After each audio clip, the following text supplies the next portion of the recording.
कि आपने कल देखा है कि मार्केट ने एक बार फिर अगेन ऑल टाइम हाई को टच किया है। निफ्टी बैंक ने टच किया, निफ्टी ने टच किया है, सेंसेक्स ने टच किया है, इवन आईटी ने भी बूम मचाया हुआ है। तो इस समय आपको कॉन्शियस होने की जरूरत है। कॉन्शियस होने की जरूरत क्यों है वो मैं आपको बताता हूं। ऐसा प्राय देखा गया है कि जब मार्केट हाई की तरफ जाती है और जब हमें थोड़ा सा थम करके चलना चाहिए, जब हमें थोड़ा सा रुक करके चलना चाहिए, उस समय न्यू इन्वेस्टर्स की बाढ़ आ जाती है, या जो इमेच्योर इन्वेस्टर्स हैं, जो कि मेच्योरिटी जिनमें नहीं आई है, जो कि अच्छे चैनल्स के वीडियोस नहीं देख पाते हैं, वो हमेशा क्या करते हैं, लोग लुभावन में बातों में आकर के और गलती कर देते हैं। तो इस गलती को के प्रति आपको आगाह करना वो हमारी जिम्मेदारी है। लेकिन आज 2-3 दिनों से थोड़े अच्छे वीडियोस को, क्वालिटी वीडियोस को बनाने की थोड़ी सी मेरे को दिक्कत इसलिए आ रही थी, थोड़ा सा टाइम की कमी थी। आज मुझे भरपूर टाइम मिला है और कल की मार्केट हाई राइज रही है, तो आज हम चर्चा कर लेते हैं कि आप लोग क्या गलती नहीं करें। जैसा कि आप जानते हैं कि कभी भी मार्केट जो है ना, ऑल टाइम हाई तो हमेशा टच करती है, बट ये ध्यान रखिएगा, मेरी सिंपल सी बात में क्यों आपको समझाने की कोशिश करता हूं, ताकि आपको स्किप करना है उस समय स्किप कर जाइएगा। लेकिन बहुत अच्छी बात मैं आपको बता रहा हूं, कभी भी मार्केट आपकी जिग जैग मूव में मूव करती है। हमेशा कभी भी आप देखना, स्ट्रेट लाइन में मार्केट आपकी तरफ नहीं जाती है। अगर स्ट्रेट लाइन में आपकी तरफ जाए तो हर कोई इन्वेस्ट कर लेगा और हर कोई अच्छा खासा प्रॉफिट ले लेगा। लेकिन क्या होता है, मार्केट का movement same same same same zig zig zig zig अगर आपको दिखाई दे रहा होगा तो देखिएगा, क्योंकि अभी जो माफ करिएगा कई सारे मूवमेंट की वजह से हमें नहीं हो पाता। तो मार्केट ये देखिए, यहाँ पर ऑल टाइम हाई हुई, लेकिन यहाँ से जरूर ये डाउन होगी, लो आएगी, फिर उसके बाद में हाई जाएगी, फिर लो आएगी, फिर हाई जाएगी, फिर लो आएगी, फिर हाई जाएगी, फिर लो आएगी, फिर हाई जाएगी, फिर लो आएगी। कभी भी देखिएगा स्ट्रेट लाइन में मूव नहीं करती है। तो इसकी चाल को हम देखेंगे तो इस वजह से कई बार जो है न्यू इन्वेस्टर्स क्या करते हैं, जो नए आए होते हैं, 2-4 साल का जिनका एक्सपीरियंस होता है, वो गलतियां कर देते हैं जो कि मेच्योर नहीं होते। या कई सारे आजकल लोग लुभावन वीडियो जा रहे हैं, उनको देख करके बंदे गलती कर देते हैं, क्योंकि बहुत सारे लोग फंड वगैरह प्रमोट करते हैं। आप किसी भी मेरे वीडियो में देख लेना, किसी भी फंड का प्रमोशन नहीं है, किसी भी उसका प्रमोशन नहीं है। हमेशा आपको सीधी और जो सपाट बात बताई जाती है। आज मैं इसको जो कवर करूंगा, फिर मैं इस पे आऊंगा, जिग जैग मोशन पे आऊंगा। क्यों आपको रोक रहा हूं, इसको जो लेटर आपको एक्सप्लेन करूंगा। अब मैं आज आपको 8 भागों में कवर करूंगा। एक तो ऑल टाइम हाई मार्केट है, ओवर वैल्यूड है, एनएबी है, भाव है, सौदा है, प्रेडिक्शन है, टाइम है, एसेट है। तो काफी अच्छी आज की डेट में चर्चा होने वाली। इसलिए चर्चा होने वाली है कि रियली ये all time market, all time सारे सेक्टरों ने ऑल टाइम हाई को टच किया हुआ है इस समय। गवर्नमेंट सेक्टर भी, पीएसयू सेक्टर भी, सारे के सारे आज के टाइम पर एक साथ मूव किए हैं। तो वो सब जो है मूवमेंट पर तो आज जाने का समय नहीं है, वीडियो बहुत लंबा हो जाएगा, उससे आप लोग अपना बोर होने लगेंगे। तो आज हम इन सर्कमस्टेंसेस पर चर्चा कर लेते हैं, क्या क्या सावधानियां आप इस समय बरतें। जैसा कि आप सब्जेक्ट में देख रहे हैं, आज मैं सब्जेक्ट इसीलिए बाद में डिस्कस कर रहा हूं, lump sum on dip and SIP always file. अब ये सोचने वाली बात है कि एसआईपी को मैं हमेशा क्यों ऑलवेज आपको रिकमेंड करता हूं, जबकि लमसम की बाई के लिए डिप का हमेशा बताता हूं। तो आइए अब हम सबसे पहले इन 8 चीजों को कवर कर लेते हैं। सबसे पहला, ऑल टाइम हाई मार्केट। आपको पता है इस समय मार्केट ऑल टाइम में है, सारे सर्किट कर रहे हैं, ये मैंने ऑलरेडी एक्सप्लेन कर दिया। ओवर वैल्यूड अगर 16 से ज्यादा एक टर्म होता है, जो कि आपका म्यूचुअल फंड में भी चलता है, शेयर में भी चलता है, कि आपको ये 1 रुपए की प्राइस टू अर्न करने के लिए कितना आपको खर्च करना पड़ता है, ठीक है ना। तो वो आपको देखना बहुत जरूरी है। इस समय सारे का भाव जो है ना, वो ज्यादा ही अप जा रहा है। तो इस समय आपको ओवर वैल्यूड मार्केट में थोड़ा सा क्या करना चाहिए, रुकना चाहिए, इंतजार करना चाहिए। क्यों? क्योंकि आपको पता है जो ये वाला मूव है ना, यहां पर भी मार्केट ऑल टाइम हाई थी, देखिए यहां पर जब आई तो उस समय क्या हुआ, लो हुआ है। तो यहां पे लमसम की इन्वेस्ट का मौका है। फिर यहां पर भी ऑल टाइम हाई है।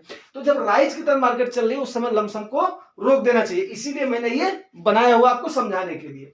अभी क्या है, ठीक है ना। तो प्राइस टू अर्निंग रेशियो आपको मैंने समझा दिया, ओवर वैल्यूड मैंने आपको समझा दिया। आज के टाइम पे सेक्टर ओवर वैल्यूड है। प्राइस टू अर्निंग रेशियो, कितना आप लागत लगा करके कितना कमा रहे हैं, उसको बोलते हैं प्राइस टू अर्निंग रेशियो। ये भी एक टर्म्स होता है, आपको पता होना चाहिए। म्यूचुअल फंड में भी चलता है हर किसी का। आप अगर डीपली सर्च करोगे ना अपने फंड का, तो आपको पक्का मिलेगा कि इसका पी इतना है, ठीक है। बोलने दो सबको। आप एसआईपी कर रहे हो, क्योंकि आऊंगा उस पर भी आऊंगा। अभी आपकी एनएबी हो गई, तो एनएबी आपकी, आपको पता ही है, नेट एसेट वैल्यू होती है, एनएबी पर ही आपके फंड का क्या होता है, लेखा जोखा होता है, उसका जो रेट है वो आपका पता चलता है। तो एनएबी जो है ना, एनएबी को ट्रैक करना थोड़ा सा इसलिए जरूरी है, जब आपको लमसम करना हो तो एसआईपी आप कर रहे हो तो आप डिप में भी कर रहे हो, आप अप में भी कर रहे हो, आपका क्या हो जा रहा है, रुपीज कास्ट एवरेज हो जा रहा है। तो ये चीज आप पक्का मद्देनजर रखिएगा। दूसरा क्या होता है, भाव। देखिए साहब, अब आप सोना लेने जाते हो, भाव नहीं देखते हो, चांदी लेने जाते हो, भाव नहीं देखते हो, बर्तन लेने जाते हो, भाव नहीं देखते हो, कपड़ा लेने जाते हो, भाव नहीं देखते हो, तो फिर यहां पर इतनी जल्दीबाजी आपको क्यों मची हुई है, ये मेरे को बताइए, क्यों आपको चुल मची हुई है? आखिर ये बात आपको समझ में आ रही है? ये कोई बताएगा? सब बोलेंगे आप तो लंबा टाइम दे रहे हो, ये दे रहे हो, वो दे रहे हो। इसीलिए मैंने हर चीज का आज आपका बनाया हुआ। तो भाव देखना बहुत जरूरी है। अभी क्या है, अगला टॉपिक है सौदा। देखिए साहब, ये एक सौदा है, एनएबी आपका क्या है, एक सौदा है। अब इस सौदे को जब आपको, मान लीजिए आप एक मैं सिंपल सी बात बोल रहा हूं, इसका कोई फिक्स्ड प्राइस तो है नहीं कि आपको फिक्स्ड है, आपने ले लिया, उसके बाद में फिक्स अप ही जाना है, डाउन नहीं जाएगा।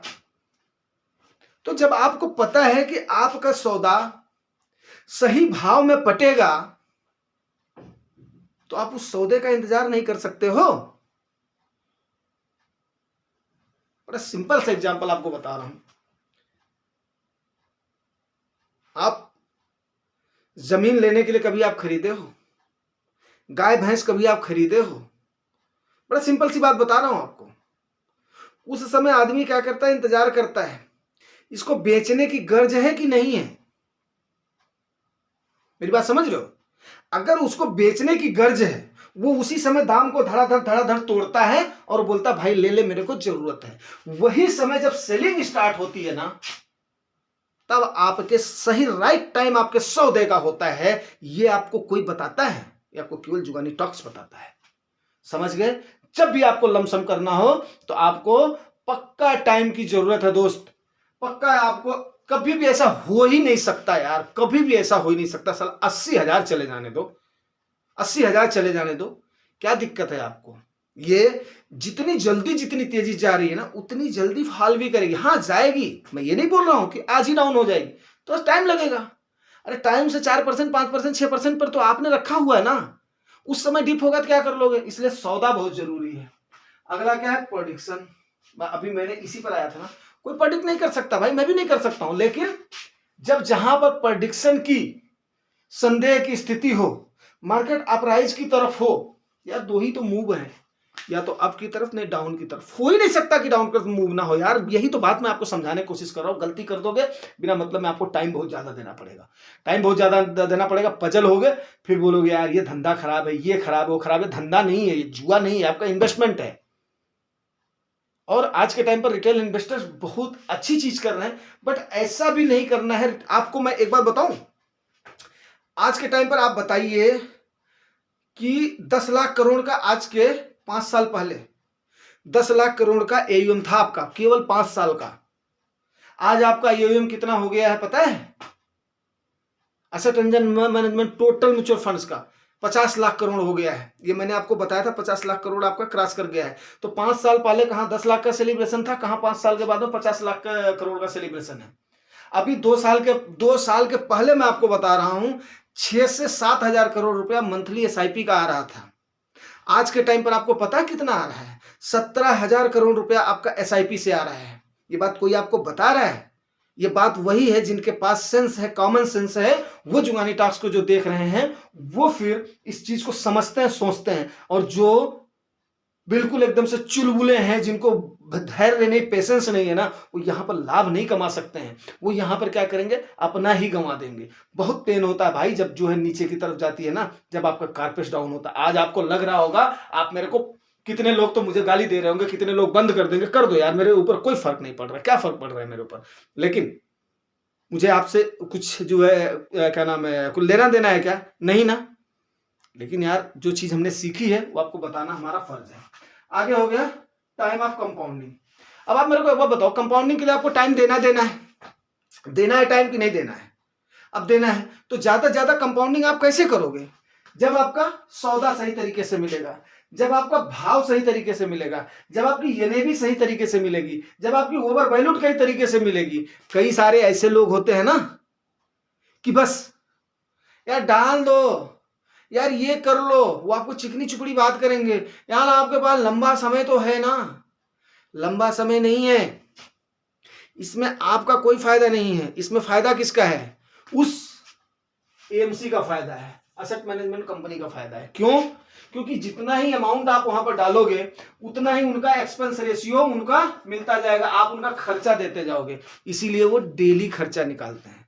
पता है आपको? वो डेली खर्चा निकालते हैं। क्यों? क्योंकि उनको पता है कि जितना ही उनके पास आएगा उतना ज्यादा उनकी इनकम बढ़ जाएगी। आपको क्या मिलेगा?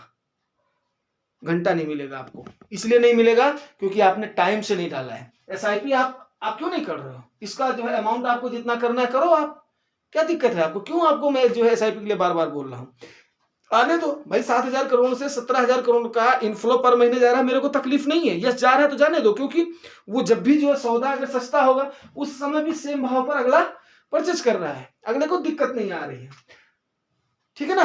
कंपाउंडिंग ही आज ही मैंने बताया था, कंपाउंडिंग ही आपको राजा बनाती है। और कंपाउंडिंग से ही अगर आपका गिरता है ना, जो सारा ब्याज देता रहता है कंपाउंडिंग का, ब्याज पर ब्याज, वही उसका रंक बनता है। अब आपके ऊपर डिपेंड करता है आपको राजा बनना है कि आपको रंक बनना है, वो आप डिसाइड करेंगे। जुआरी टास्क का काम है आपको समझाना, आपके घर घर आना। मेरा काम मेरे लिए पॉसिबल नहीं है। ठीक है ना? असेट, आप देखिए म्यूचुअल फंड की जो एनएवी है ना, इसको आपको एक एसेट आपको कंसीडर करना चाहिए। जैसे गोल्ड का भाव डाउन होता है तभी आप खरीदते हो। जमीन का भाव कहीं आपको मिल रहा है, अगर वो पर्टिकुलर जगह पर है तो अलग बात हो गई, नहीं तो आप उसका देखते हो ना, भाव देखते हो ना। लेकिन आप उसको असेट क्यों नहीं यार जो कंपेयर करते हो? कभी भी आप देखना, रोज आप उसको देखोगे, मेरा कितना डाउन हो रहा है, कितना अप हो रहा है। जैसे ही अप होगा तुरंत आपको जल्दीबाजी मच जाएगी, तुरंत ही साला डाल दे यार, डाल दे यार, डाल दे यार। नहीं भाई मेरे, एसआईपी का सहारा लो एंड लमसम किस पे करो? डिप पे करो। जाने दो जितनी जा रही है, जाने दो। अपनी पूंजी को पकड़ करके रखो, अपने धन को पकड़ करके रखो।